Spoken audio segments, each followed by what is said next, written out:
How to change your name on Freelancer. Hello guys, welcome to today's tutorial. In this tutorial, I will show you how you can change your name on freelancer.com. Changing your name on Freelancer involves updating your profile information, and here's how to do it. After logging in into your account, move to the top right corner, click on your profile icon, and then click on your settings option.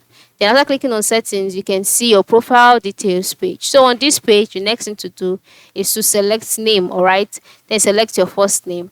Then select after select the first name, the next thing to do is to change it, just erase it, and then type out the new name that you would like to use. And then if you want to change your last name as well, you can do that. But if not, you can just leave it the way it is. And then you scroll down and click on save changes, save settings, sorry. And then you are good to go. But for me, it is not like evident because I'm asked to enter in my address here. I'm entering my postal code, entering my location in order to complete my account setup as well. So ensure if you have done all of that, just scroll down, click on save settings, and then just like that, your name would be changed. So here is how to change your name on Freelancer. Very simple. Try it as soon as you can.